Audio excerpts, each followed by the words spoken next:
everyone, this is Tony from our Homestead Skills. Well, as you can see, we've made it back to Ontario and we didn't manage to avoid snow after all. So we took 2 days to drive back. It takes about 15, 16 hours depending on traffic. It could take even longer than that if there is a slowdown or an accident or a major stop at the border crossing. So there's always something to extend the time that it takes to get home or to get back to Alabama. Home in Alabama, I have 2 homes. I'm still adjusting to that thought. Now, the way we do this, rather than flying, because we don't have a vehicle down there and I don't know about leaving a vehicle down there, we drive down, and that allows us to take things back and forth. Normally most things we take down there, but this last time Mark brought his computer down and then he brought it back. So I usually just bring my laptop back and forth, and I think Mark's going to start doing that as well. But yes, it's a long drive, and we do that in 2 days. We try to do the first day with the longest drive, try to put in 10 hours. Sometimes it turns out to be 11 or 12. And then hopefully the second day is only like 4, 5, 6 hours. So it's not as bad the second day. So the first day is quite the chore. I've grown used to it. I'm just the passenger. So I just sit back and try to be as supportive as possible. It is a long drive. I used to think 2 hours in the car was a long drive, but anyway. So anyway, we did make it back, and in the whole 2 days, the weather was good. I think we had a little bit of a rain shower, but we just seemed to drive right through it before it got ugly.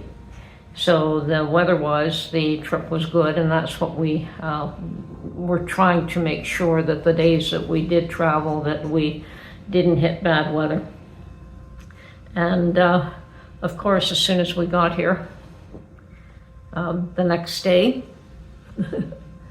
it's, well, I wanted to go out and do a few things, but the next day we had about 3 inches of snow overnight, so there was no missing or avoiding snow. And I didn't want to drive in it. I haven't driven it all year, even though my car could probably handle that no issue. We have what we call all seasons tires on the car. Not as good as proper snow tires and not as bad as summer tires. So all seasons, they work good in all seasons, not great in any. So anyway, Mark has no issue driving it, so I got him to take me to Costco, and we have Costco that's only a few minutes away. It's not that far, which is handy.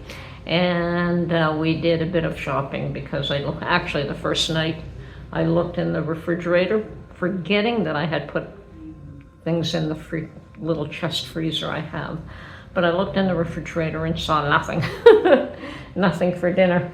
Went to my pantry and pulled out some chili that I had made and some rice, and so we had chili and rice the first night. And then I said, oh yeah, you forget it was like 6 months ago. I had decided to put all the meat that we had in the house in the chest freezer because it'll stay colder. And if there was a power failure, as long as you don't open it, everything was probably fine. I don't believe there was a power failure anyway, and around here they do tend to get them back up fairly quickly. It's rare that you have the power down for more than a day here, if at all. Usually it's an hour or so.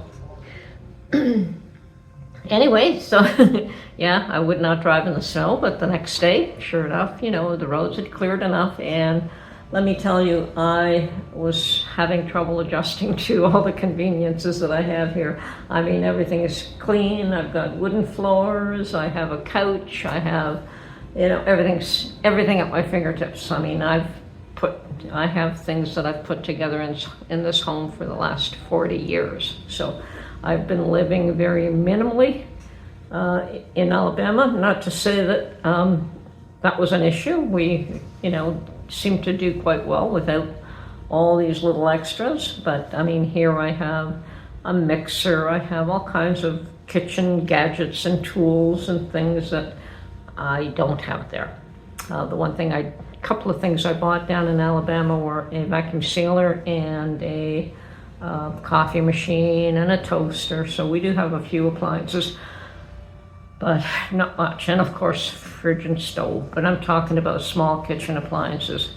So I'm here and you forget all the conveniences and how, I guess, clean everything is.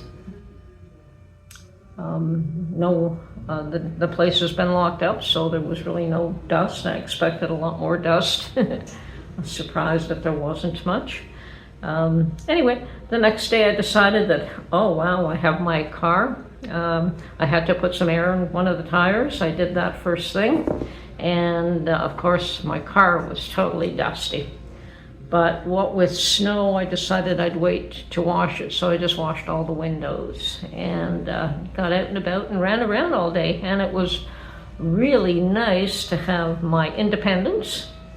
I'm not suggesting that it was an issue, but back in Alabama, we only had the one vehicle, and we spent 24 hours, 7 days a week together, Mark and I. Everything we did together. And that was the first day in 6 months, I guess, that I was able to get in my own car and do my own thing, and he was able to do the same. And so I did. First thing I did was get my hair cut, which it needed badly. I mean, it didn't have to be as short as what it is, but it really did need to get the ends trimmed. And I prefer to cut it short to give it a chance to, I don't have to cut it as often. Let it grow out and cut it back again.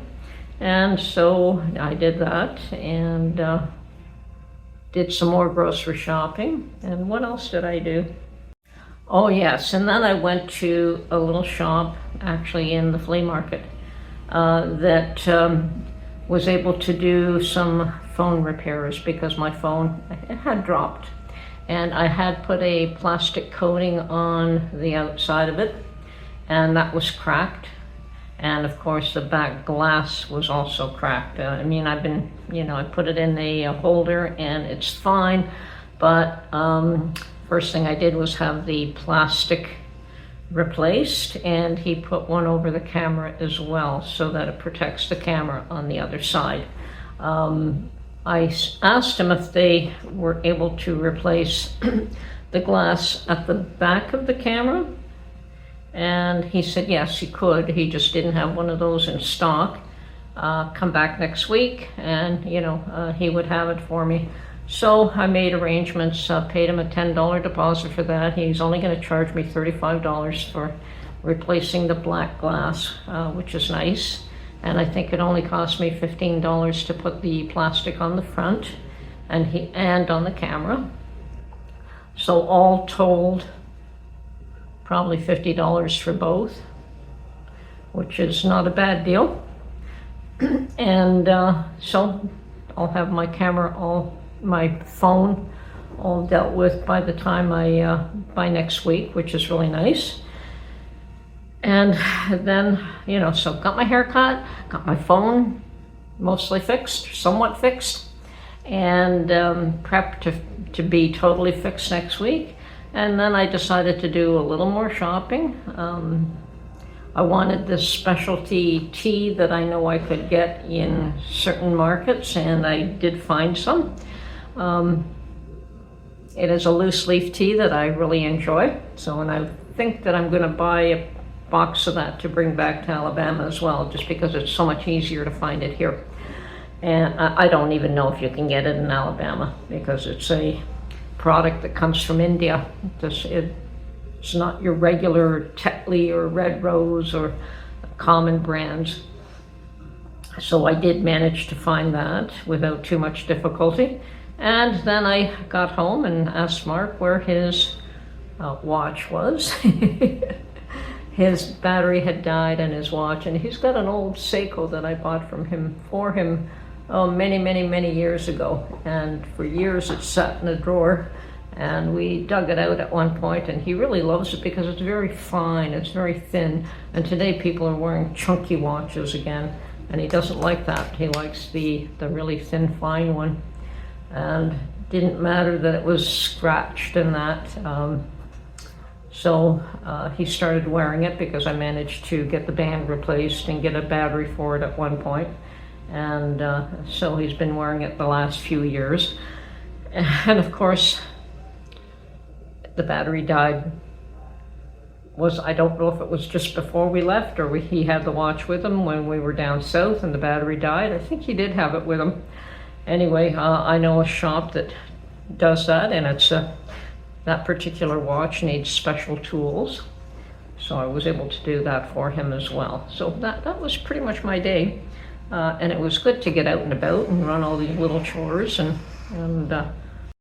Anyway, there are certain things I expect to be wandering around, maybe in the shops, maybe here, and gathering to take back down south on our next trip. And we hope to get back down there probably end of June, July. Mark wants to go for the July the 4th celebration, 250 years of the US.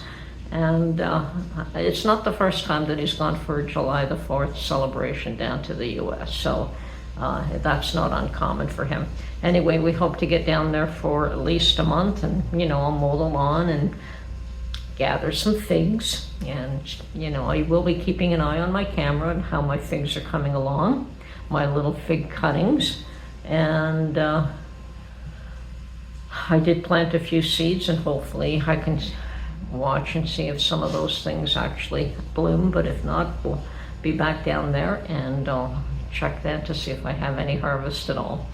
I will be gardening up here in Canada, so yeah, that's the hard part. I mean, I would definitely prefer one spot. The gardening takes years to develop a proper garden, and it's a little difficult trying to, I'll get the hang of it.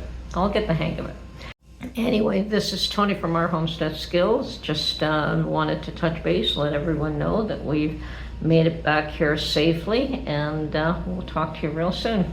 Bye for now.